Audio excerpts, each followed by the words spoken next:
Presión de inflado. Los neumáticos deben estar siempre inflados a la presión correcta, que es la recomendada por el fabricante, en función del peso que soporta cada eje, de las dimensiones del neumático y del comportamiento del vehículo. Será la misma tanto en verano como en invierno. La presión de inflado de los neumáticos, incluyendo la rueda de repuesto, debe ser revisada 1 o 2 veces al mes, especialmente antes de emprender un largo viaje, mediante manómetros debidamente homologados y verificados. Dicha comprobación se hará con los neumáticos en frío, ya que cuando se encuentran calientes la presión de inflado es mayor. Con la presión de inflado correcta, los neumáticos ofrecerán una buena adherencia y se desgastarán por igual por toda la banda de rodadura.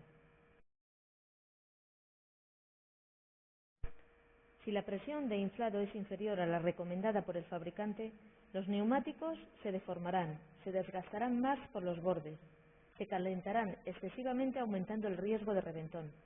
Si un neumático sufre un reventón, no se debe frenar bruscamente. El vehículo pierde estabilidad y seguridad, sobre todo con el pavimento mojado o deslizante.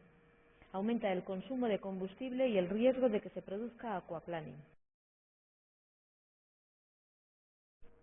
Si la presión de inflado es superior a la recomendada por el fabricante, se desgasta más por el centro y pierde adherencia.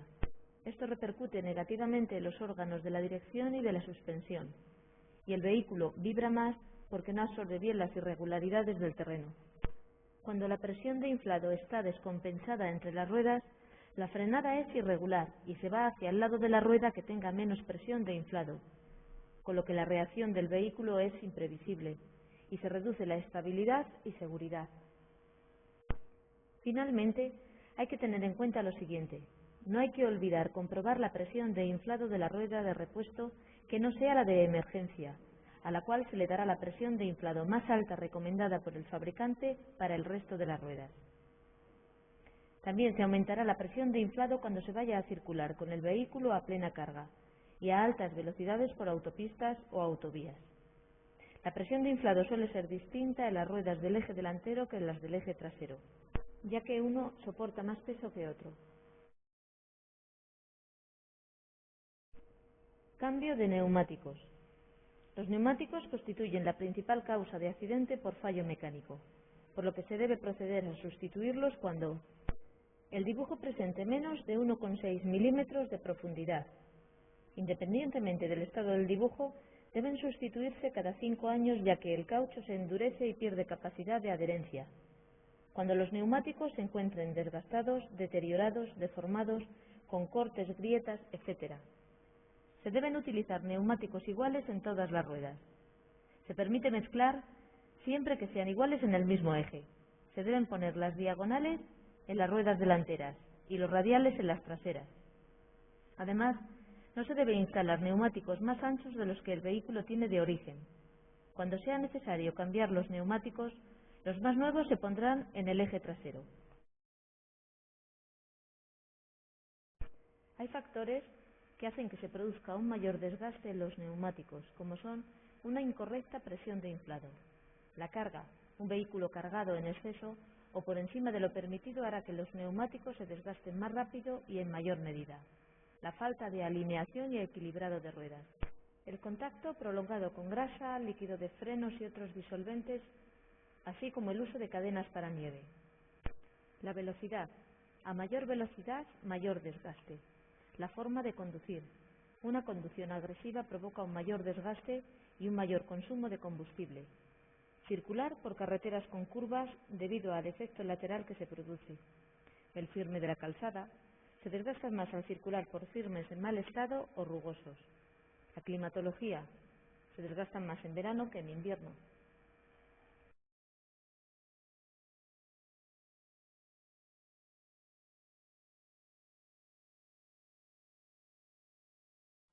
Ruedas motrices y ruedas directrices. Las ruedas motrices son aquellas que reciben la potencia del motor y, por tanto, las que originan el desplazamiento del vehículo. Vehículo de propulsión. La fuerza motriz o potencia del motor se transmite a las ruedas traseras, es decir, las ruedas traseras motrices empujan al vehículo.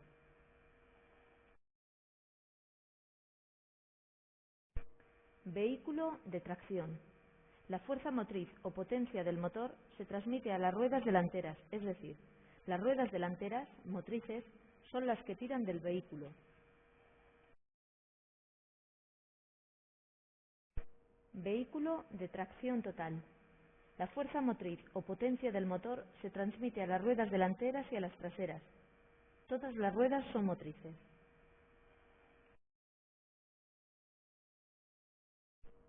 Lectura de un neumático. Supongamos que un neumático presenta en sus laterales 295/80 R22. Entonces, su lectura y significado es el siguiente. 295. Anchura del neumático expresado en milímetros. 80. Perfil, serie o referencia, altura del flanco, 80% de ancho. R. Neumático radial. Cuando el neumático es diagonal, no figura el signo R, es decir, no figura ningún signo. 22. Diámetro de la llanta, expresado en pulgadas. Nomenclatura del neumático. 295, anchura nominal. 80, altura del flanco, 80% del ancho. R, cubierta radial.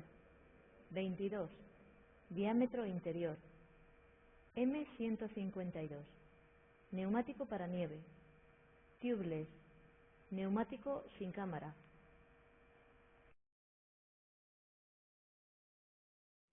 Códigos de velocidad e índice de carga.